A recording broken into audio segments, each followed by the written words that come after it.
Now let's start most important topic of options property, that is volatility. What is volatility? Anyone wants to tell what it is? Simply put, it is measurement of speed of moves in underlying. कितना fast ऊपर नीचे होता है. To know how fast or how slow the underlying is moving. So volatility is measurement of speed. Okay.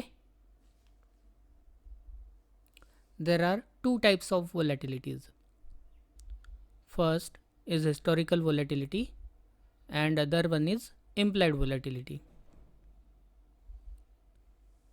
Historical volatility is based on the underlying. It is derived based on closing prices of underlying. When we are looking at Nifty index and want to trade Nifty options, then historical volatility is based on Nifty levels. If we are trading in Bank Nifty options, then historical volatility is based on Bank Nifty spot levels. For individual stocks, historical volatility is based on that particular stock. It is measurement of speed of stock in the past, and this is taken for 1 year of recent trading. Okay, recent past means 1 year of recent trading. Because this is showing speed of past performance, it is lagging indicator. It is showing history, not current or future condition. That's why it is a lagging indicator. So there are historical volatility and implied volatility. What is historical volatility telling us? It is telling us how fast or how slow is that underlying moving in the recent past. Speed in recent past is indicated by historical volatility. It gives us indication of what is capacity, how much is the stock capable of moving and how it has moved. Now let's see implied volatility. Implied volatility is based on options pricing. It is not based on price of underlying. Implied volatility is derived from current option price. It is a measure of speed with which underlying is expected to move in coming future. It denotes what is perception and expectation of people. What people are expecting from that stock. So historical volatility tells us what is stock capable of doing looking at its past performance. And implied volatility is telling us what the underlying may do in coming future based on expectations of the crowd. How fast or how slow is the expected move in immediate future is information which is hidden in implied volatility data. So implied volatility is extremely instantaneous. It responds to current psychology of crowd within seconds, and it can move to unreasonable extremes. How many of you have noticed IV values on options and you check them regularly? Have you ever noticed this one phenomenon which I am going to tell now? Suppose Bank Nifty moved from 36,000 levels to 36,300 levels in 10 minutes with two strong large green candles on 5 minutes. People expect Bank Nifty to go higher. You are also expecting same, that from now it is going higher and 36,600 is your target. Now you may have noticed that call of 36,300 reached price of 500 with this sharp up move.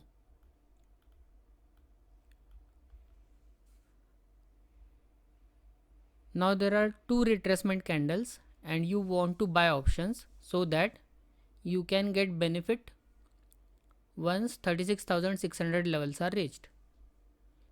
You try to find out which option to buy and notice that call of 36,300 is still around 450 odd levels, which you feel is bit costly to buy now.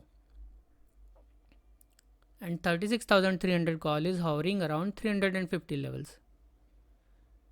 Now suppose you calculate that if bank nifty reaches 36,600, then call of strike 36,600 will also reach levels of 500 plus, similar to what happened to 36,300 call just few minutes back when bank nifty raised to 36,300.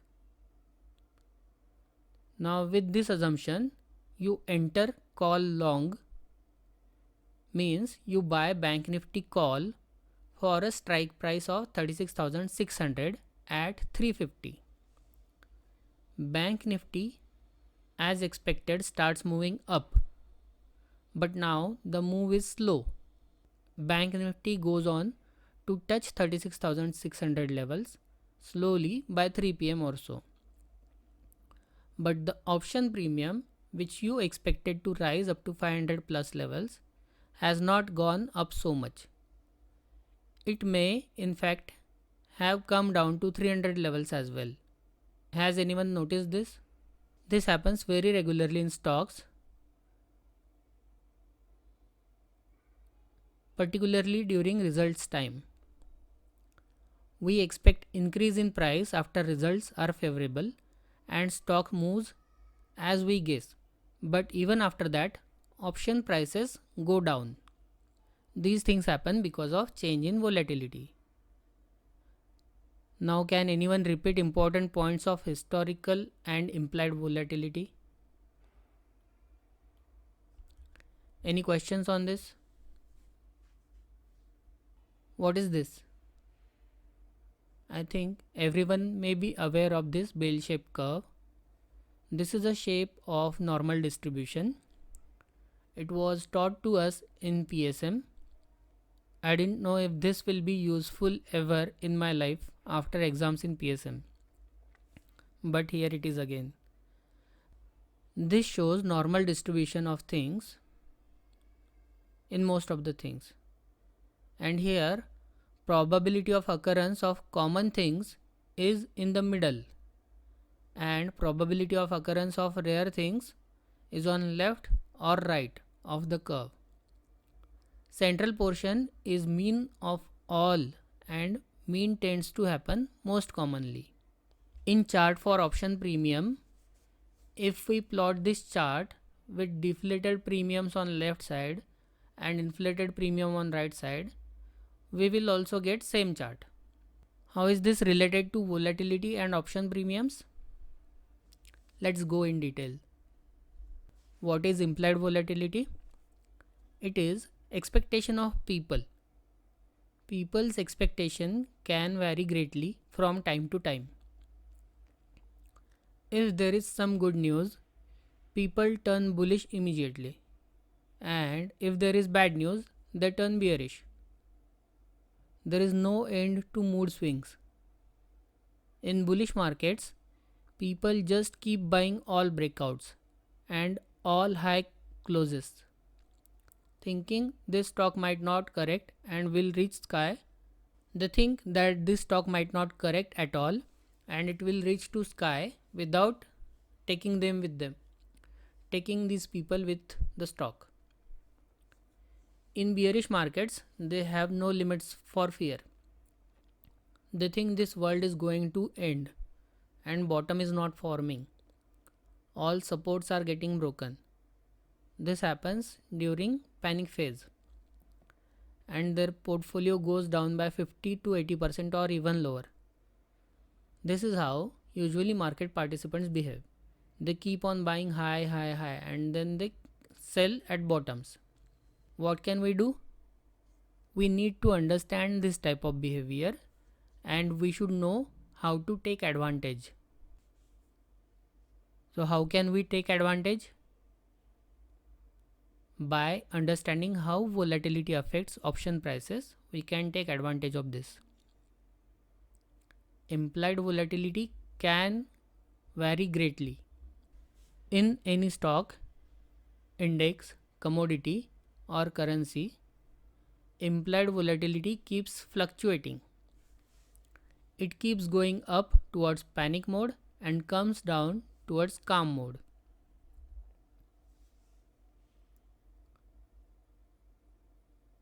%68 of the times it remains within one standard deviation of mean, and 95% times it is within two standard deviations from mean.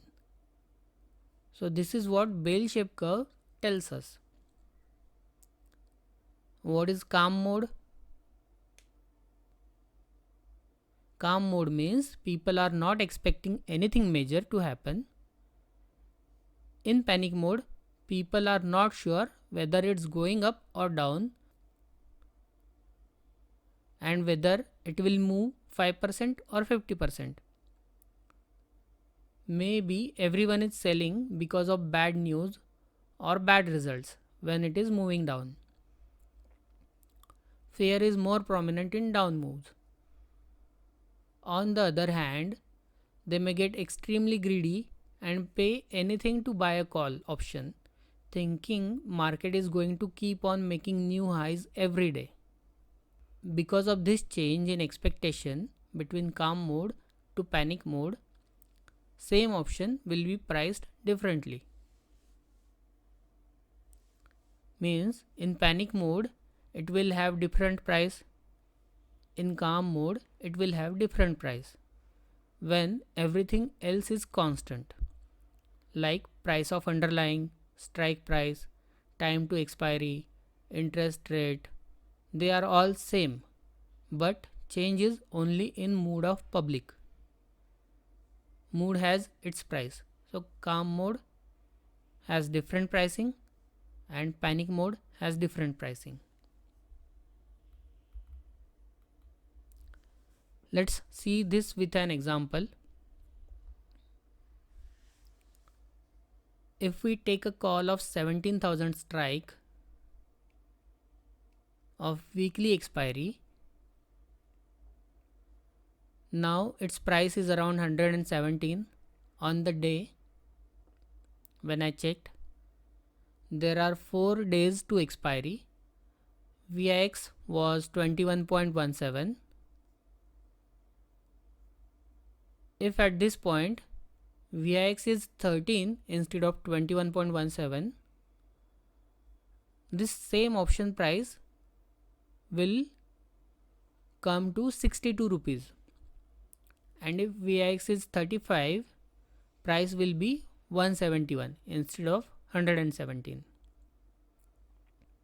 At VIX of 55, it will be priced at 272 rupees, and at VIX of 80, it would be priced at 398 rupees. These are not imaginary values. These are because of change in VIX. And how did I get these values? Well, I will tell you everything. These values came from one software which is provided by Fires.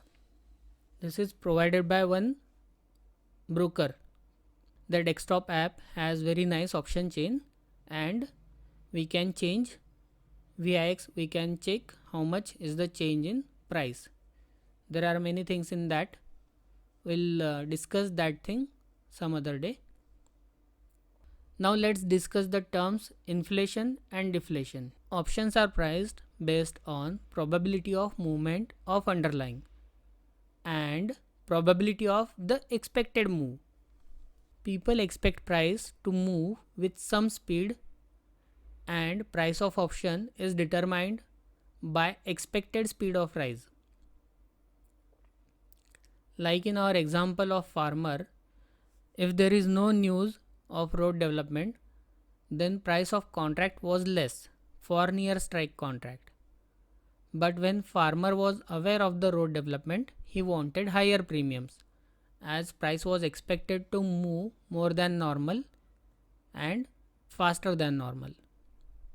Therefore, as implied volatility goes higher, participants increase premiums of options for same options with same strike and same expiry date. Even if everything else remains same, premiums will increase with implied volatility increase. What does this mean? This means with increase in implied volatility, what will happen to option prices? They will increase. What is going to be profitable trade in such times? Can anyone tell? Premiums are high, options are getting costly, implied volatility is very high. So what would you like to do in this time? Would you like to go long in option or go short in option? Use debit strategy or a credit strategy? Well, when options are costly, credit strategies are better. Better choice is to sell these options which are costly. I will repeat again. Higher the implied volatility, higher is the option premium for same participation. Now, can anyone tell what is meaning of same participation?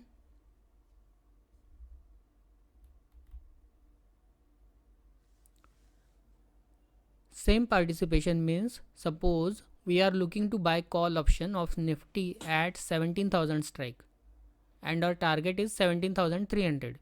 At this time, premium in call of 17,000 is 117 based on current IV and other parameters remain same. We expect this move based on our analysis. Others may also have their own views. If many people expect up move, what will they do? They will look to buy and premiums on buying will increase. Means call option premiums will increase because many people want to buy. On the other hand, if not many people are expecting the prices to rise, but our analysis is 300 points up move, then we are anticipating same participation, that is 17,000 to 17,300 up move. But now, as there are not many buyers, premiums will be low for same participation from 17,000 to 17,300 move at the start of the move. In short, same participation means same entry and same target for us. In one condition, implied volatility is low because of calm mode, and in another condition, implied volatility is high, maybe because of some news or anything affecting sentiments. When implied volatility is lower, option premiums are deflated, means these options are cheap. Without price move, if implied volatility increases, what will happen to option prices? Option prices will increase. What is meaning of these findings? When implied volatility is high, option premiums are inflated and they are costly. In this situation, it is better to sell the options. When implied volatility is high, premiums are high, better to sell. And when implied volatility is low, what happens to option premiums? They are deflated and they are cheap. In this situation, it is better to buy these options.